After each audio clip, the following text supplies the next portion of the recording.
that's it. Mac Mini. It's in the box. It's going back. And here's why. I just want to kind of talk about it. So as much as people are saying good things about the Mac and how this is really awesome and the M1 chip is, you know, amazing, but the thing is, it feels like Apple and whatever people are saying, it feels like it goes to like everybody, that it's amazing for everybody. And in this video, I just want to like kind of tell you why I don't think this was amazing for me.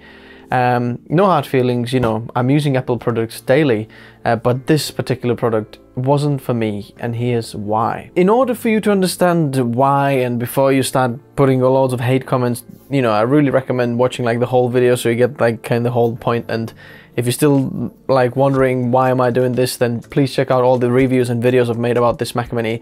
But the reason why I'm sending this back, a little bit of the background is I'm like full on Adobe, right? I don't use DaVinci, I don't use Final Cut. So I am from the Adobe world, right? And what I was seeing online and what people were saying was that, oh, you're gonna get amazing, you know, whatever, 2x performance, 2x this, and even though it's not optimized for M1 chip, the Rosetta will translate Premiere Pro and all these programs, Lightroom, Photoshop, everything, so you'll be completely fine and it's gonna be amazing, and I can't believe how awesome it is. And to be honest, like, that hasn't been the truth really for me. And I recently saw Sarah Dietschy's video. If you haven't seen that, good shout out for Sarah Dietschy.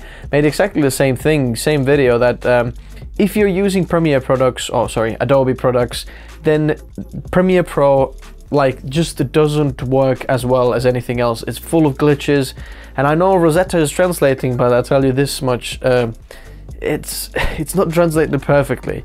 It works okay, but from my editing workstation, right, PC workstation that I'm coming from, I was expecting like maybe slightly worse performance or slightly worse, so I'm like, oh yeah, you know, but fairly good and fairly like, oh yeah, I think I could work this. And my idea was that I'm gonna leave it and keep it as like my second editing workstation. So if someone else is editing on the main one, I can still do some editing on the second one, because the other laptop that I have, like the MacBook Pro, I can't edit anything on that. So I thought, oh, actually that could really work, and it's quite, you know, decent price as well, only £700 for, you know, the whole package basically.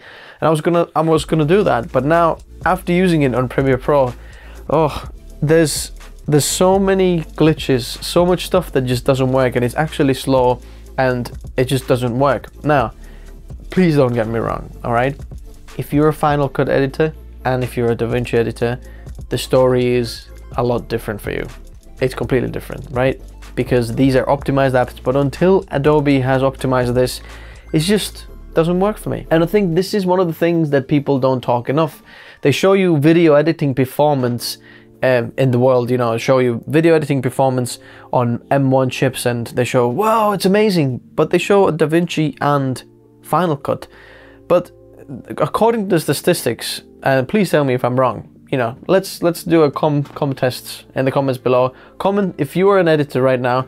Comment if you're editing on Premiere, DaVinci or Final Cut. I'd love to know how many people are there and how much is it. But as far as I know, I think most people, or Adobe is the most popular video editing program. But it seems like the talk is a lot about Final Cut and DaVinci, which aren't as popular. Nothing bad, you know, against them, right? They're both awesome programs, but they're not as popular, just like by the usage, by per user, you know, how many people use them. And for that reason, I think, you know, people need to kind of hear a little bit more that if you're deciding to go Adobe on it, the answer is no. Just please don't do it. It's a waste of money. This is not meant for that. Do not do that for now. And we're gonna have to wait until Adobe optimizes itself to Apple. But who knows how long that's gonna go? Because, you know, as much as I love Adobe, I know that it took Adobe how many years to optimize video encoding and decoding acceleration by GPU, and that took them years. By, you know, when Final Cut and DaVinci were already there, so who knows how long that's gonna take when the Premiere Pro and other editing programs will go on the actual M1 system, right? And then I'm not talking about just the video editing, often how I'm making my thumbnails, for example, is I'm on Lightroom, I have my presets, you know, I put it on and then adjust them so that they look perfect. And then I'm gonna right click on the image and then I'm gonna move to Photoshop to do, you know, replace the background, for example, or put some text in there or something like that. And that process usually takes quite fast on my PC to kind of open the image up on Photoshop, from Lightroom to Photoshop, and back as well. You know, after you've done in Photoshop, when you press Ctrl S or save, whatever, it automatically like kind of saves the new image into Lightroom as well, so you can go back. It took so long going back to Lightroom that I thought the whole thing was frozen. Like, I pressed it a few times and I was like, the heck is going on? It took probably about, I don't know, 30 seconds to a minute, maybe. And that in that time I was thinking, oh shoot, it's frozen, you know, it's not working. And then eventually it did that, but then it was still lagging, and like on Photoshop, I don't know, resizing things like texts, and it wasn't perfect experience. So all I'm saying is, like, all the experience coming from my workstation, and I know they're completely like different leagues of things, but people need to understand that it's not like it made it sound, or at least it sounds to me like on the internet, on YouTube, it sounds to me like everyone's like, yeah, everyone go for M1 chip, go for Mac, it's absolutely awesome, but they don't like talk about this side. And when I'm testing this, I'm like, what's going on? Like, I thought this was gonna be awesome, but it isn't really.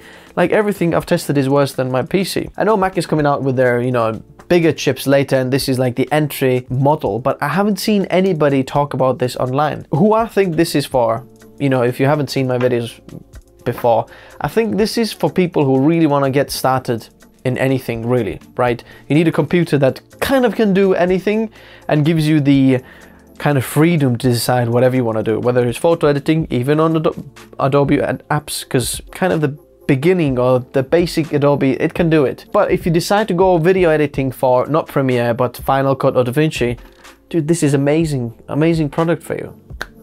It's amazing, right?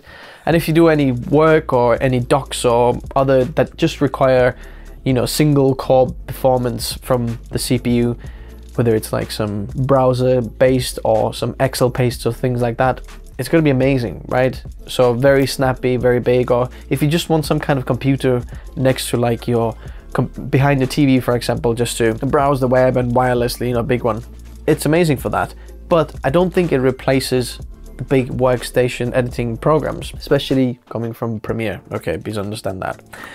Anyway, this is why Mac Mini is going back, and yeah, I hope this kind of cleared on a bit, because I've made my videos and then seen like loads of people are still not getting the point and saying, why are you comparing this and this? And I'm saying, look, like I'm from this point where I'm coming from. It just doesn't work for me, and that's why it's going back. I really wanted it to work, but for what I'm intending to use it for, and this I think is one of the most important things that you have to ask yourself, what do you intend to use it for? And then make sure that you've seen some people testing exactly what you are intending to use it for. What do you guys think? I'd love to know from you guys. Which program are you using? Comment below. I'll see you right there. Premiere, DaVinci or Final Cut? Comment below. And I know there's some guys there who use Sony Vegas as well, so I know it's you. Comment below, because everybody wants to know who you are. Okay. Thanks guys for watching. I'll see you soon. Stay tuned. Bye bye.